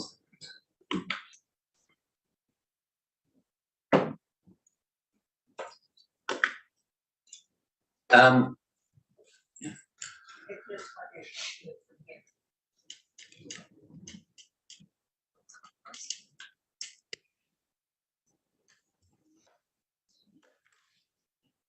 Second of all, this is part of our tourism recovery program. So this was a 3-year funded program by MBIE, basically brought about to identify and develop the best and most achievable projects which the community supports in visitor appeal. The third point is around funding. So these projects have been funded by Better Off funding by DIA, which has largely been secured by significant engagement that's done with community to date, and also Transport Choices funding. In terms of project timing, so as I mentioned before, significant consultation has been done, especially for the Edgecombe to Thornton Trail. But we, of course, will reconnect with iwi and hapu and community stakeholders between May and July.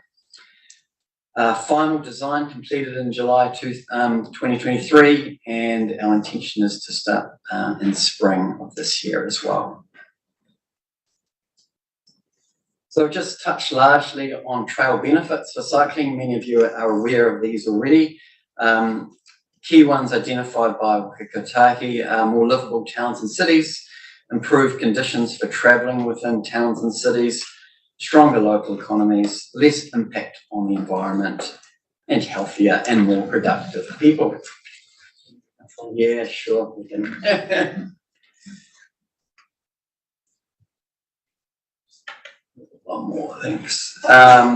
In terms of Bay of Connections, they've also highlighted some benefits, obviously improving domestic tourism and enhancing existing tourism assets, opportunities for job creation, improvement of zero carbon transport, improving health outcomes, as I mentioned before, separation of cyclists and vehicles to improve safety, and ensuring land use planning makes active transport available to all.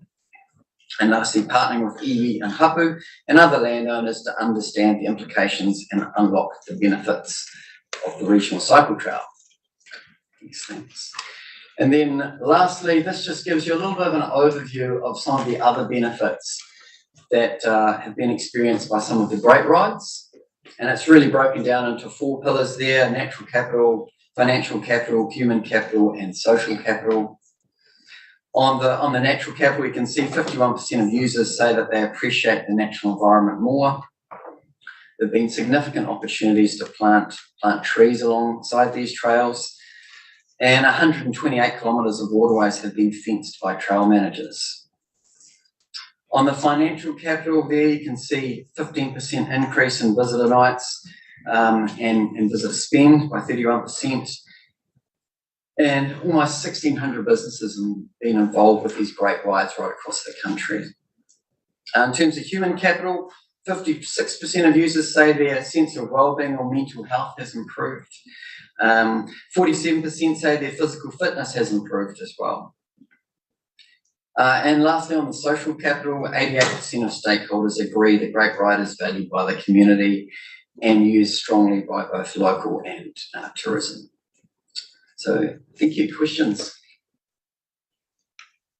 Thank you for that. Mr. Winters. Thank you, Mr. Chair. Two things. Our Rivers and Drainage Bylaw Review Committee have been all over this, so it's going to be constructed in terms of our new bylaws. I take that as a yes. Through you, Mr. Chair, yes, we're currently in consultation with Whakatane District Council around about trail design and the bylaws. Cool. Second question is, we have an issue in Rotorua, motorbikes on reserves, and the police are not interested in stopping motorbikes. So how are you going to stop motorbikes on these cycleways? Because I can tell you now, whilst you've got all those attributes there, endorse them fully. But the first motorbike that goes up and down these ones, you will have the residents up in arms. So how are you going to stop motorbikes? That is a really good insight and a good learning. We're not quite at that stage here. We're thinking about things like motorbikes, but actually getting information like that is going to be really valuable, ensuring that we don't make the same mistakes, grabbing those learnings.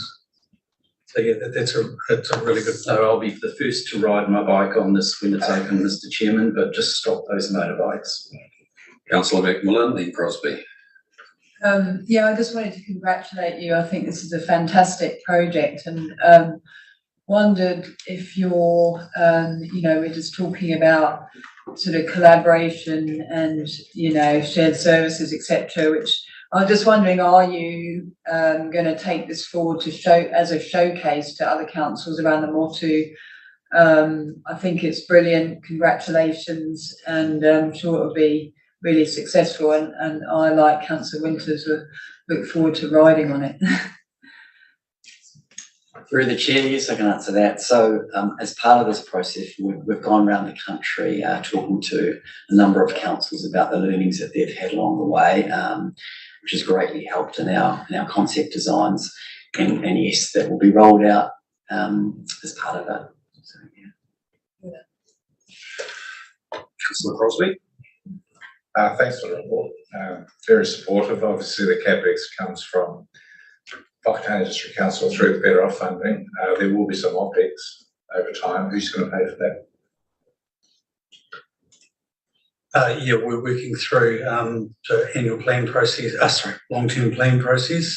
That's one of our line items to work through how we ensure that the maintenance budget is there to keep them maintained. Because it's not just this one, we have a number of these cycle paths as destination places that we want to develop. So part of it is coming up with a maintenance budget line item, but that'll be in our LTP process. Thank you. I can take from that, we're going to pay for it.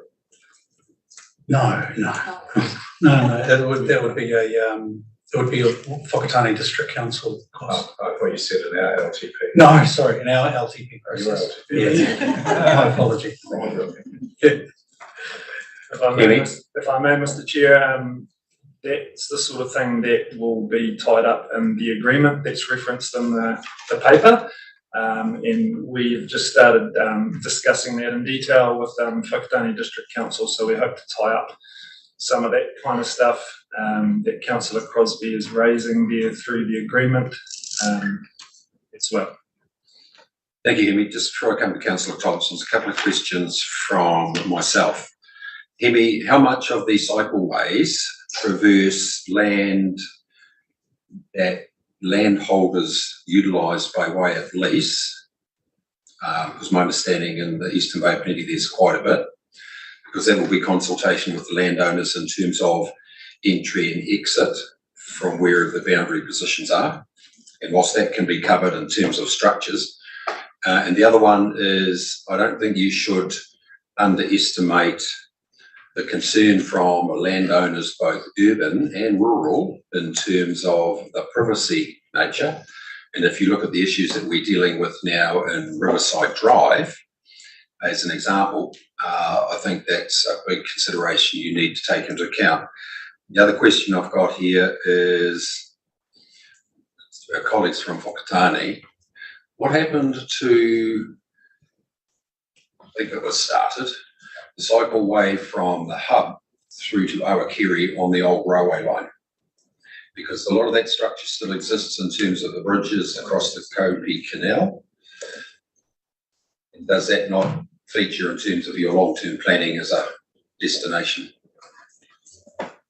Mr. Chair, so to answer that question, there are a number of trails that have been put forward over probably the last decade, and the one that you mentioned is part of that.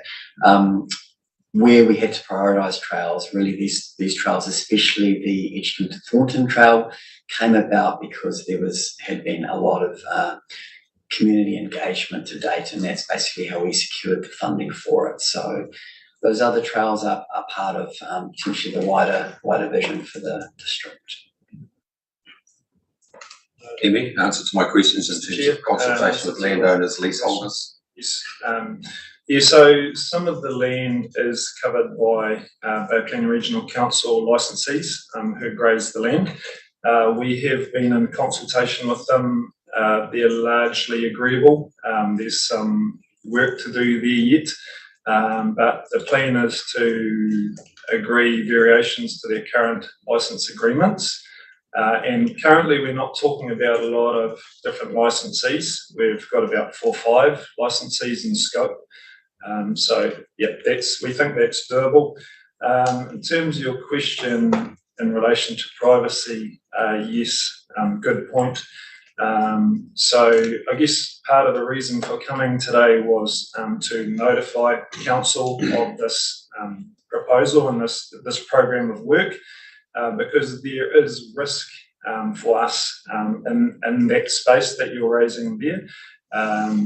We're aware of that.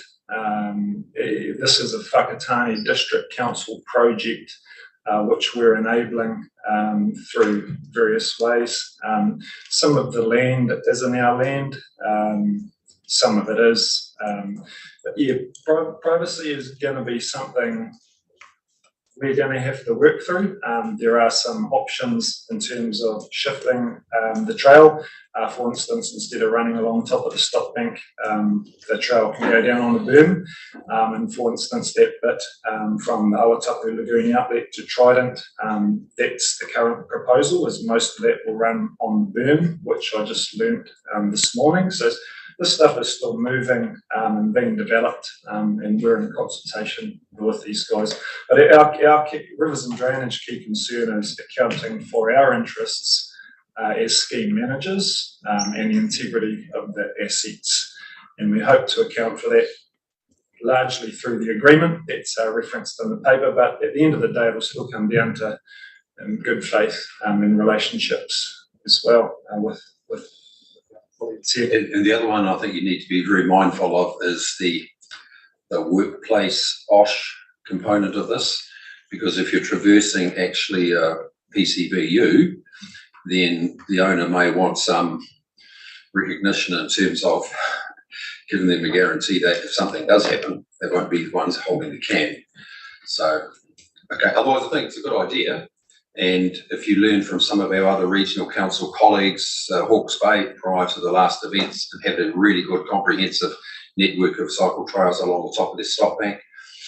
Just come back from Central Otago, and my plea would be, make it quality, because you're competing with a whole lot of other trails out there, and if it's not a quality asset that people enjoy riding on, then you've got to be behind the 8 ball. Councillor Thompson. Now, thank you, Mr. Chair. Yeah, a fantastic idea, well done. But just to follow on from your point, who will own the assets? Council, us. In terms of the stop bank assets, they remain Rivers and Drainage Council assets owned by the council, but there will be a trail or a surface on top that enables cycles, and that will be managed by council. But that pathway is an asset on top of an asset. I'm trying to understand who owns the pathway. At this stage, Yeah, I would expect that Whakatane District Council would own the pathway and take responsibility for the maintenance. And the flood bank would still be the asset of the regional council. I think Councillor Thompson has work to be done yet, but it's probably a lease arrangement, back to lease arrangement. But the assets that might sit on there in terms of baffle gates and all that should be the asset by Whakatane District Council, both in terms of CapEx and OpEx. Councillor White. Yeah, kia ora, thank you for the presentation. Yeah, a very good project. And obviously, as has already been alluded to, a lot of learnings from others that could be imbued into the project that has evolved, and certainly endorse what Councillor Winters has said about Rotorua's problems. And listening to my colleague to the left there, he said even cars have gone over the thing now. So, I mean, it's all of those sorts of problems that are real. Just wanted to get back to the issue around landowners. How many iwi hapu landowners are involved, and are there any particular tensions in that space?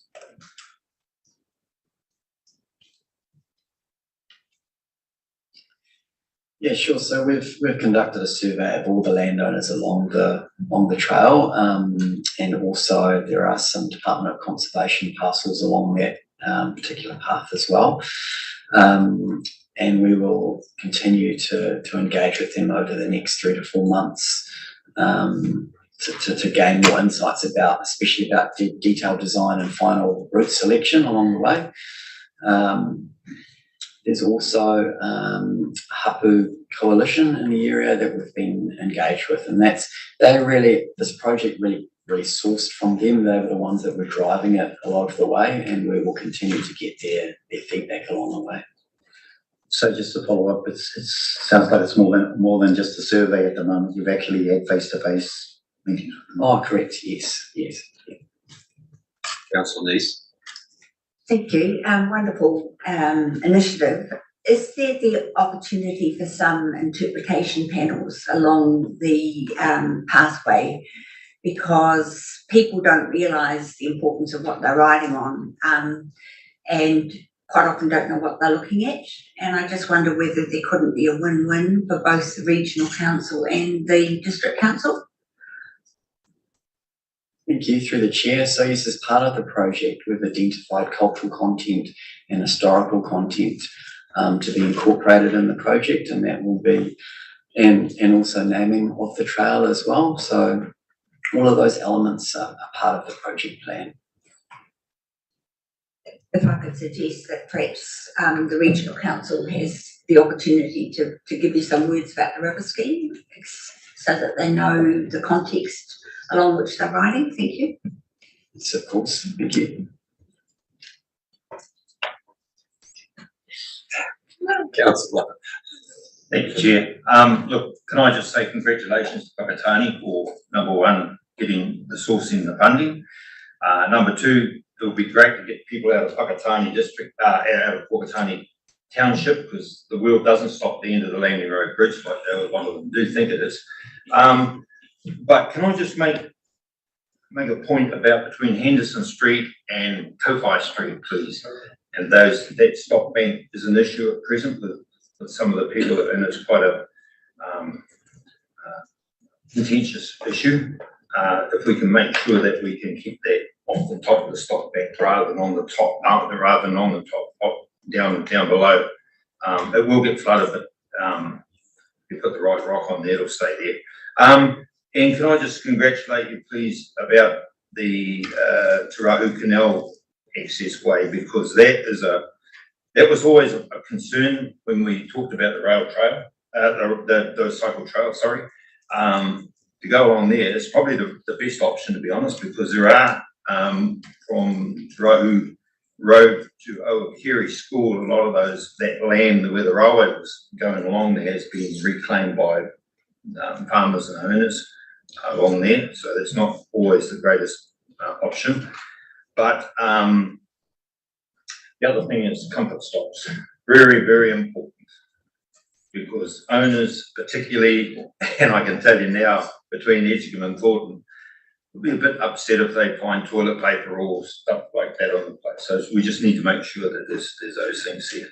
And can I just say to my colleagues, I know there are issues on trails. I bike them myself.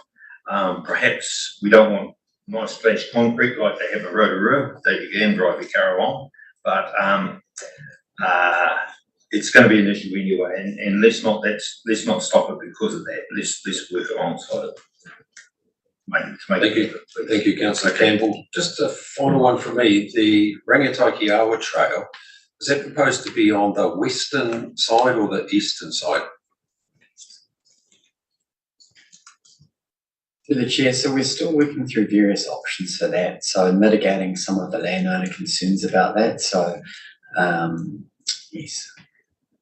Because within the Edgecombe Township, you have some urban dwellings that are really close. Yes. So to the stop bank. Yeah. So primarily it's going to be, we're looking at the western side and mitigating that through more discussions with some of the landowners.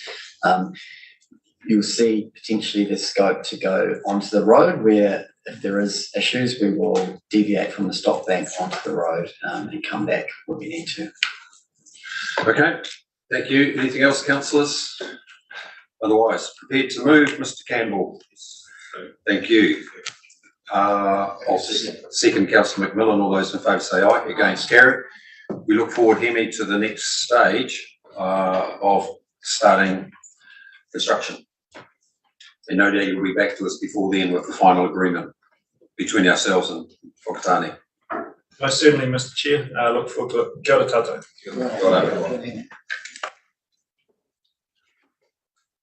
Right. Item 10, I'll move we go into public excluded. Seconded, Councillor McDonald.